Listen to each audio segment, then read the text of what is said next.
Bueno, entonces comencemos a trabajar ahora lo que se conoce como los procesos termodinámicos.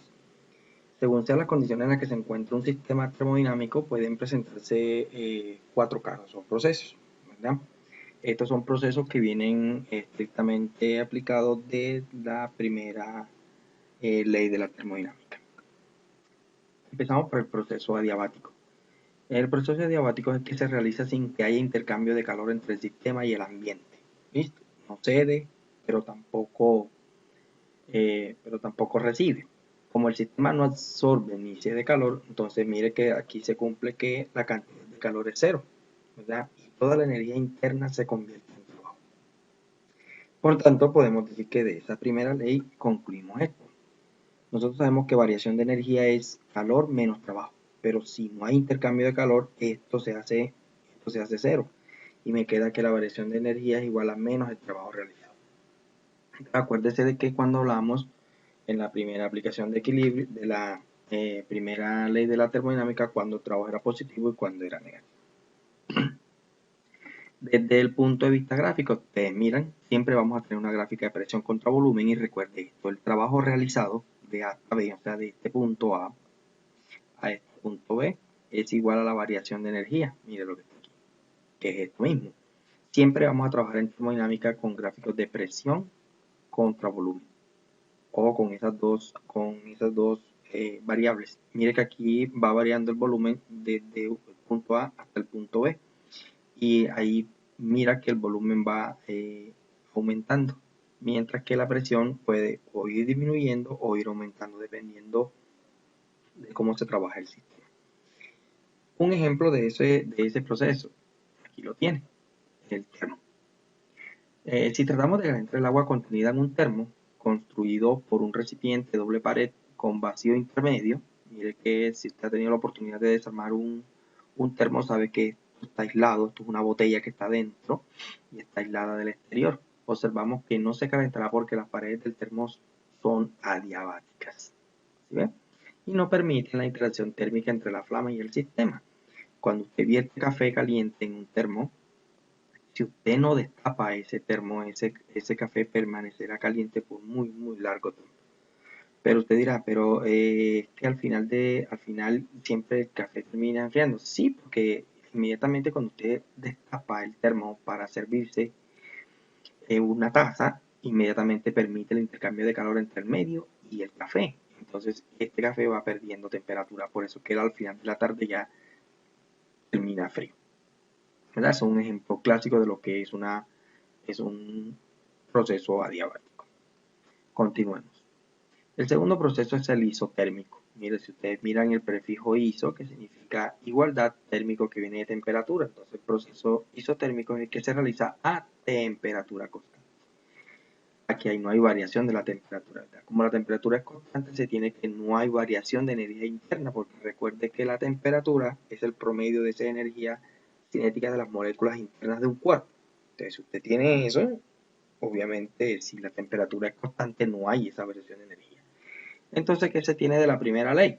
De la primera ley se tiene que esta variación es cero, por lo tanto, todo el trabajo, todo el calor suministrado se convierte en trabajo.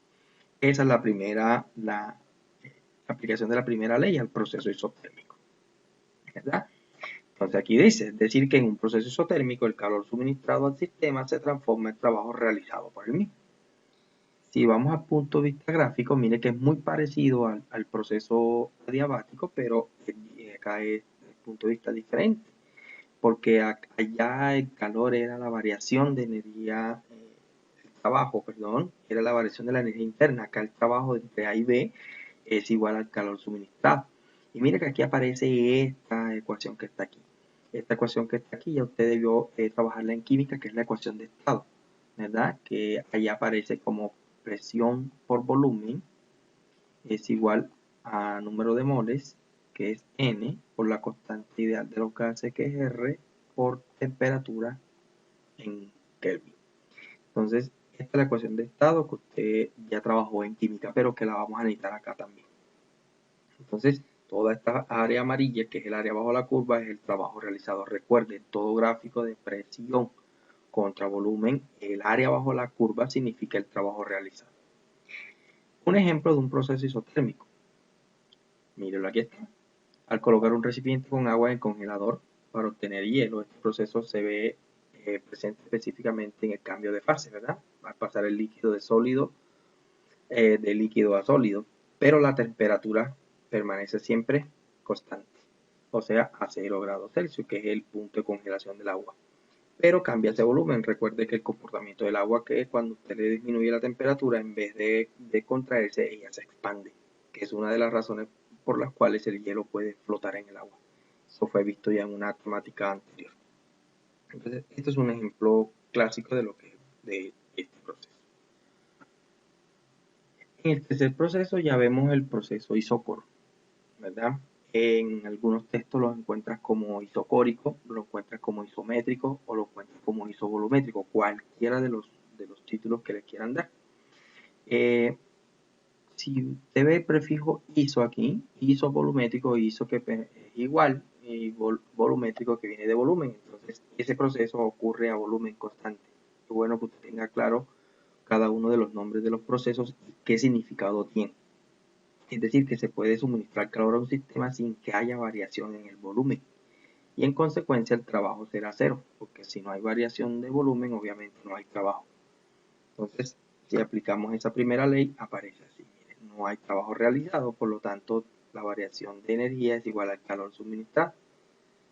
Si lo vamos a un gráfico, el gráfico lo vas a encontrar así, una línea vertical. Mire que aquí el volumen permanece constante, pero la presión puede que vaya aumentando o puede que vaya disminuyendo, dependiendo de cuál sea el sistema. Mire que aquí aparece isocórico. Es lo mismo que isócoro, recuerde, lo mismo que isométrico o isovolumétrico, cualquiera de los tres.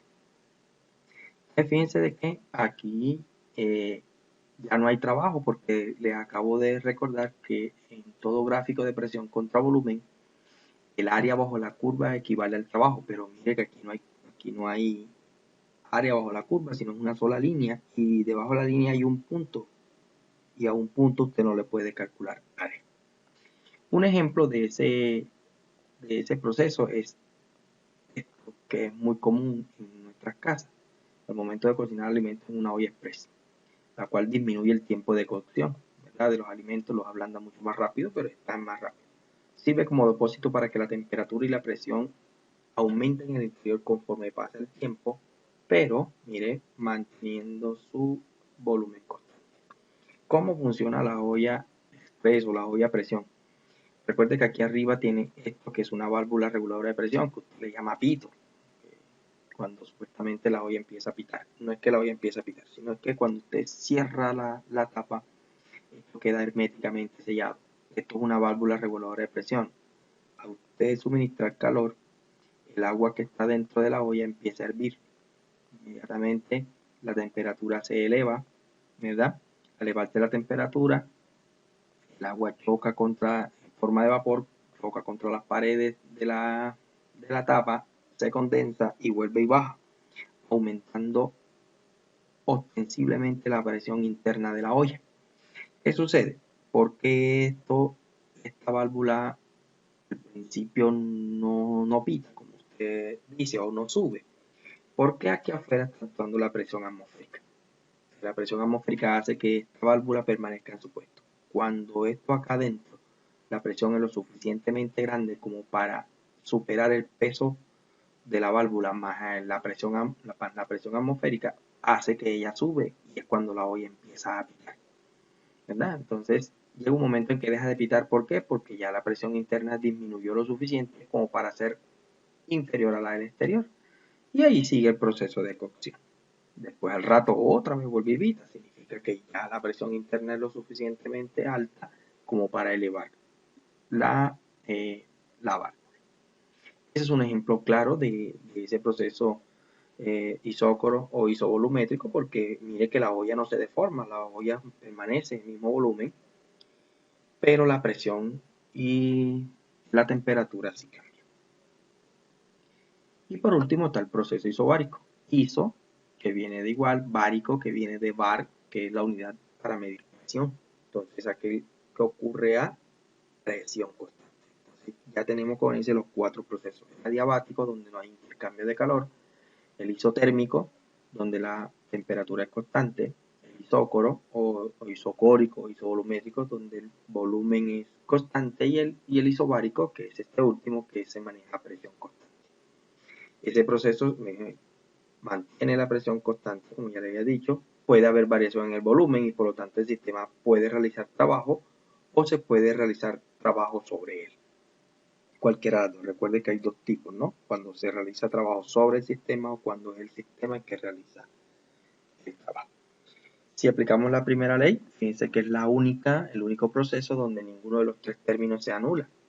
Porque recuerde que en el adiabático no hay intercambio de calor, el calor se vuelve cero. En el isotérmico no hay variación de energía interna, por lo tanto esto se vuelve cero. En el isocórico o isovolumétrico no hay trabajo, por lo tanto se vuelve cero, pero aquí no. El gráfico sería este. El trabajo, mire que aquí aparece W, es toda esta figura, toda esta coloradita debajo de la línea.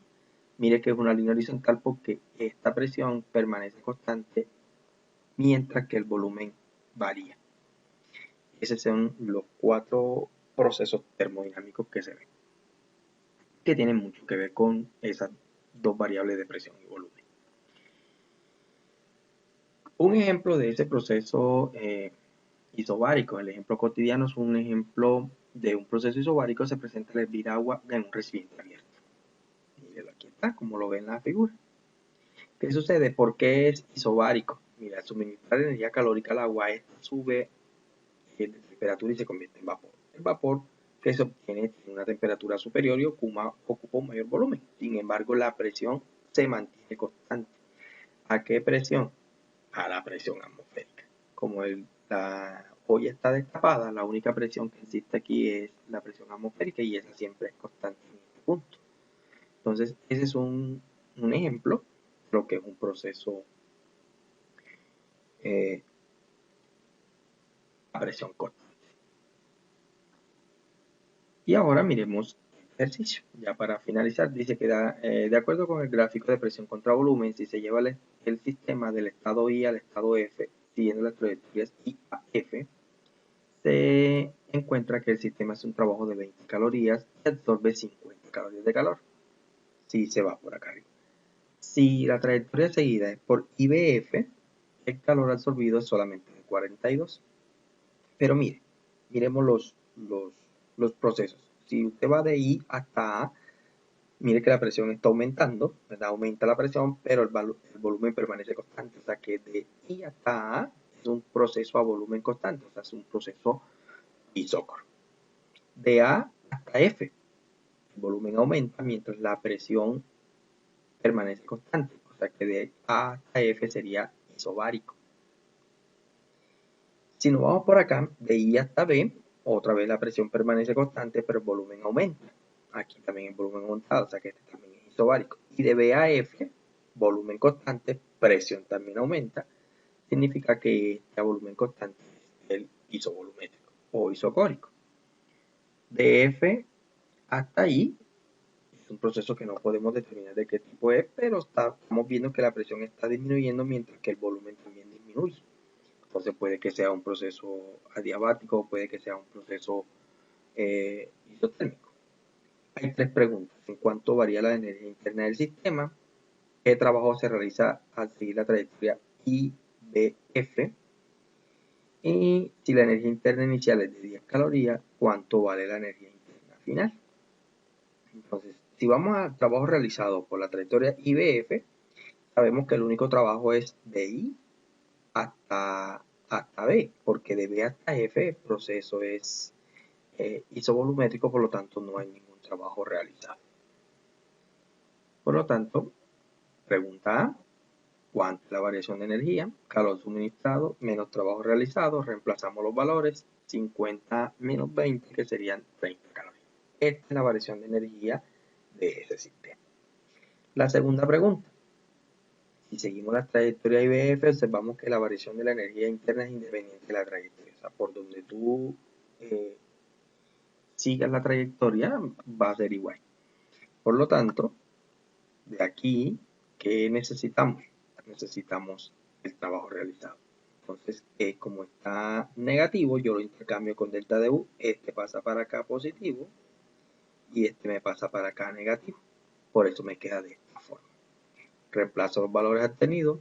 Calor por ahí es de 42 calorías. La variación de energía ya la calculé que es 30. Por lo tanto, el trabajo realizado es de tan solo 12 calorías. Y la última es encontrar la energía interna final. Sabemos que variación de energía es energía final menos energía inicial. Siempre recuerde que este triangulito de variación es un estado final menos un estado inicial. De ahí despejamos U final. Esta se va para acá a sumar. Ya esta la tengo, que es 30, más la inicial, que serían 10. Entonces me queda que la energía final es de 40 calorías. Estas son las aplicaciones de esos procesos, que es muy sencillo. Sigo insistiendo que es la aplicación de la primera ley de la termodinámica y sus 4 procesos. ¿Listo? Entonces más adelante pues estaremos viendo otras aplicaciones.